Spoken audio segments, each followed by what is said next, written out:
Today, we're unpacking a highly controversial and honestly pretty uncompromising lens on human relationships, the dark psychology of betrayal and forgiveness. We're going to be looking at a framework that completely flips conventional wisdom on its head. It presents a worldview where mercy isn't seen as a virtue at all, but rather as a really dangerous vulnerability. So get comfortable. We are about to break down exactly how this dark psychological framework views trust, power, and the ultimate cost of giving someone a second chance. Has anyone ever betrayed you? Take a second and really think about that. Almost every single one of us has experienced that awful sting of broken trust at some point, right? It's just a universal human experience. But while mainstream advice usually tells us to forgive and forget so we can find peace, the framework we're analyzing today takes a radically different approach. It actually asks you to look at that betrayal not as some emotional mistake that needs to be healed, but as a calculated strike against your personal empire. Here's our roadmap for today's explainer. We'll start with Section 1, the dark side of forgiveness. Then we'll explore Section 2, Machiavelli's philosophy. Next, we'll outline Section 3, the 5 unforgivable betrayals, before finishing up with Section 4, silence and self-defense. Section 1, the dark side of forgiveness, a license to hurt. Conventionally, we are all taught that forgiveness brings inner peace and healing. But the dark psychology perspective, it argues the exact opposite. In this framework, forgiveness is actually a trap. The idea is that when you forgive someone who's wronged you, you are essentially handing your enemy a license to strike a second time. Betrayal is literally never viewed as just a simple error in judgment here. Instead, it's seen as a deliberate, highly calculated decision to play with your emotions. Showing mercy acts like a poison. It signals weakness rather than strength, and essentially washes away the betrayer's guilt while leaving you incredibly exposed. Section 2. Machiavelli's philosophy, power and punishment. It is safer to be hated than disrespected. Drawing heavily from Machiavellian thought, this mindset emphasizes that anyone protecting their personal boundaries absolutely must know when to erase rather than forgive. Think about it. If you forgive a severe betrayal, you lose respect, and in a Machiavellian world, losing respect is way more dangerous than just being disliked. Human nature basically dictates that people will cross boundaries if you give them the chance. So breaking that misconception of weakness requires a rigid, completely unforgiving response. You can kind of think of this like game theory. In any game, rules only function if there are actual consequences, right?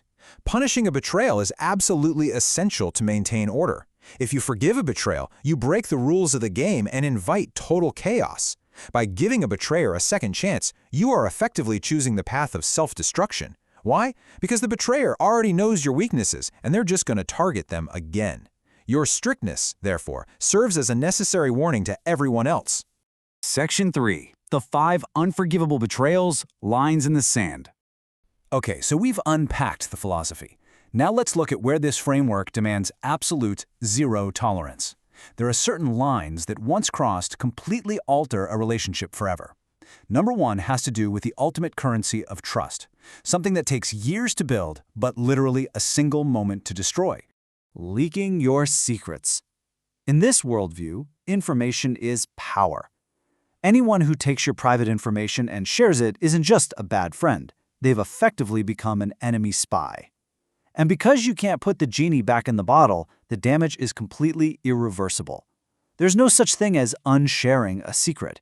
Because of that, the mandate is super clear. Permanently and entirely remove this person from your life. Number 2. This second betrayal strikes at something just as vital as your secrets, but it happens right out in the open. Public humiliation. Honor and your public standing are incredibly difficult to retrieve once they've been damaged. Ask yourself, can someone who intentionally damages your honor in front of an audience possibly be a well-wisher? Well, in this philosophy, the answer is a resounding no. If someone actively tries to humiliate you in public, they are trying to destroy your reputation. The prescribed reaction here? Sever the connection immediately, right in that very moment. Your total absence becomes their punishment. Number 3. Now, I want you to think about your absolute lowest moments. Those times when you felt the most vulnerable and your very survival was on the line. Abandonment during a crisis. We've all heard of fair weather friends, but this psychological framework views them as your biggest liabilities. People who flee during your extreme danger are essentially showing you their true colors. And the logic is simple, really. If they left when times were hard, they have absolutely no right to share in your eventual success. When they inevitably try to come back once the storm is past, just smile and firmly close the door. Number 4 shifts the focus away from your personal honor and crosses into incredibly sensitive territory. Disrespecting your family. Your family is viewed as your final, sacred sanctuary, your ultimate refuge. Protecting its sanctity is your absolute highest responsibility. So if anyone plays games with or disrespects this refuge, there is zero room for compromise, no mercy whatsoever. For anyone who crosses this particular line, all doors must be closed permanently. It's a boundary that simply cannot be negotiated. And finally, number 5. This last act isn't necessarily a single explosive event. Often, it's a slow, corrosive pattern that wears you down over time, repeatedly hurting you with the exact same mistake. Look, making the same error over and over again means it is no longer an accident. It's a habit. It shows a complete and utter disregard for your feelings and your mental peace. These people do not actually care about your well-being, and their habits are a direct threat to your stability. The solution? You have to learn to love yourself enough to break free from them completely. So when we lay these all out, secrets leaked, public humiliation, crisis abandonment, family disrespect, and repeated hurt, it really drives home this rigid boundary framework. It's basically a comprehensive shield designed to identify and immediately lock out anyone who threatens your personal sovereignty in these 5 specific ways. Section 4. Silence and self-defense, the ultimate shield. There are some highly strategic benefits to cutting off toxic people.